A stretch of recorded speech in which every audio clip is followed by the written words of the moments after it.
Mr. McIntyre, we'll go to you for the first response to the first question.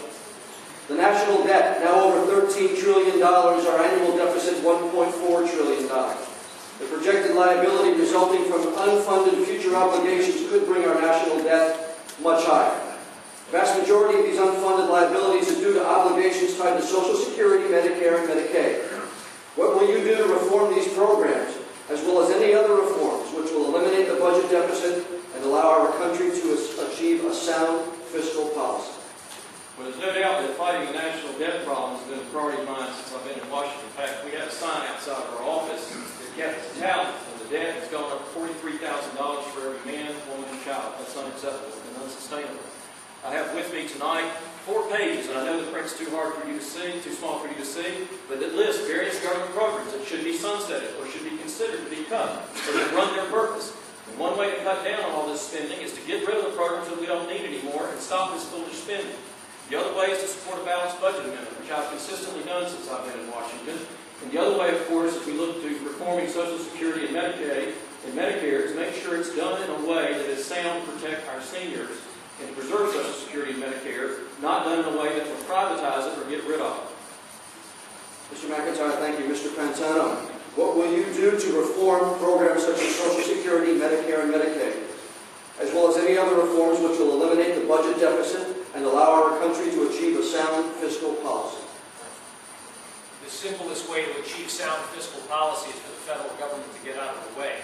Now, when I say that, you need to understand that every time we've seen meddling in the economies and markets, the unintended consequences are always far worse than what we've expected. My view is that the federal government is not the path to prosperity for this country. We've seen some distortions in my record when we've talked about, or when the congressman has talked about what I would seek to do to Medicare, what I would seek to do to Social Security. Those things that were mentioned are not the positions that I'm taking. You haven't heard my positions yet, but I'm going to share them. But what I will tell you is this. Whatever medicine we're going to have to take as a people, folks, it's going to be tough medicine.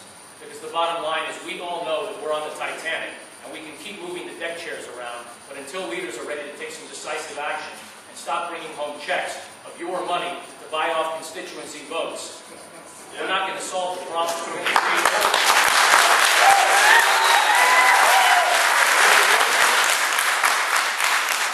Ladies and gentlemen, if we could ask you again, please hold that down. You're taking time away from the candidates. Thank you. Mr. Pantano, I'll ask you for the first response to the next question. We're just going to rotate back and forth, okay?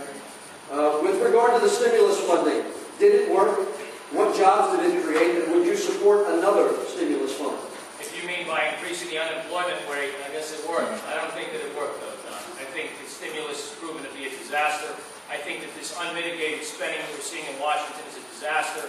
And candidly, I think it's disingenuous when a member of Congress is telling you that he's fiscally conservative and he keeps announcing checks to different constituencies here in the district. Because, ladies and gentlemen, in order to bring $16 million for high-speed internet to southern Columbus County, he's got to make it okay for Barney Frank to bring a check to Boston, for Charlie Rangel to bring a check to New York, for Nancy Pelosi to bring a check to San Francisco. Because, folks, if you think that politics happens in a vacuum, you're wrong. We need leaders that are principled, that are willing to stand up, that are willing to do the tough thing when nobody's looking, that are not going to go along to get along. It's terrific to be a nice guy, and Lord knows I wish that was enough. But today, folks, it's not. We're facing some dire challenges, and we need men and women of integrity in Washington that are going to do the right thing, and that are going to push back, even when bringing that money home would be a convenient thing to do. You're going to have to buck that trend. Okay, Mr. Pantano, thank you. Mr. McIntyre, I ask you, sir, with regard to the stimulus funding, did it work? What jobs did it create? Would you support another stimulus fund? Thank you. In many parts of the country, there has been a controversy about whether the stimulus worked. In our part of the country, it has worked. In fact, I have here several pages to show the jobs it's brought here. 1,814 jobs to southeastern North Carolina it has created or saved, and 231 of those are in the private sector itself. Now, with regard to what projects that my opponent kept discussing, I would like to know what beach would he not want renourished? What fire department are you going to say no when they apply for a merited grant? These are not pork barrel spending. Go ask the fire departments that didn't get that money. They want to know why they didn't get it. Our office works every day to make sure we're getting the maximum use of our tax dollars to come back and work for the people. Whether it's nourishing our beaches, where we get a 320 to 1 return for every $1 spent, we get $320 in revenue. Name any other government program that does that. But that's what happens to help our economy here. Yes, you're talking about jobs. Yes, you're talking about storm protection. Yes, this is hurricane season, and you see the difference when we do that. Mr. McIntyre, thank you. Time's up, sir. I'm going to ask you for the first response, Mr. McIntyre, to the next question. You'll respond to the next question first. Mr. McIntyre, how can you help us from within the U.S. Congress to get more private sector work for North Carolina-based businesses, such as services for the Department of Defense, building contracts, or other endeavors for businesses based here?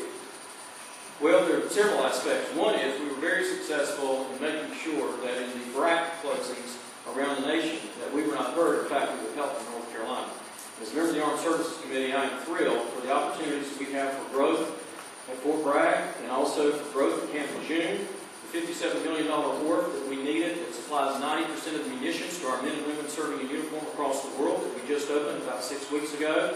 The 3 new schools and the additions to another school at Fort Bragg, the 7 new barracks at Camp Lejeune. Don't you think our men and women in uniform deserve that? Yes. And what we can do is work with the local contractors and subcontractors to let that have the impact as it does in an 11-county area up near Fayetteville and Fort Bragg, or as it does at Camp Lejeune in a 6 to 7-county area, to make that impact to help grow the economy in our area. So that is a very positive way that we can help stimulate the economy. Also, the Make It in America plan, which I support, has 5 separate pieces of legislation that help increase opportunities for the manufacturing base, and also look at ways in the short term and in the long term we can help small business. Thank you, Mr. McIntyre. Mr. Pantano, I ask you for your